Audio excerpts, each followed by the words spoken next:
impressed with your book because it was one of the few networking books that I've seen that did have technical graphs in it. And so you're mapping out different aspects of the relationship.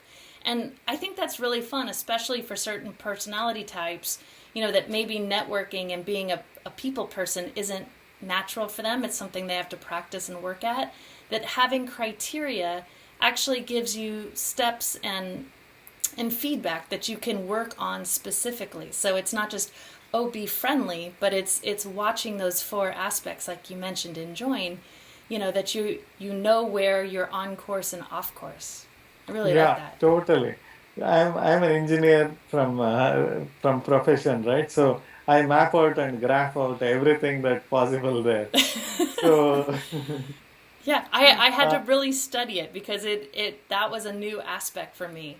But you really inspired me when I met you that morning because you said something that has stuck with me. And that was that you do about 300 introductions to people a year.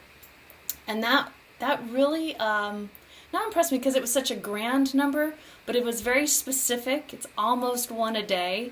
And what I got from reading your book as well and from getting to know you better is that it's a very intentional connection and full of authenticity. So, like what you were talking about, tell us how you decide who you want to connect and how and why. What goes through your mind when you're thinking about that?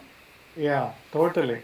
So I'll take you one step backwards and Okay. I'll tell you what even got me to this stage, right? Uh huh. So it was a lunch, just like I had a coffee chat with you and Jason. I Mm-hmm. was having lunch with my friend Tim Sanders. I think he stays close to you in Los Angeles. Uh huh. He wrote a book called Love is the Killer App. Mm-hmm. And then I was meeting for lunch with him and I was asking him, how did he connect with a lot of people? So many of them, he has so many friends. And I said, Raj, it's very easy. You start connecting people. And then very soon the universe will give that back to you. And I said, okay, then what? Because I was new to the country. So I said, I probably have like 10 people, 17 people. I can do that this evening. But then what do I do?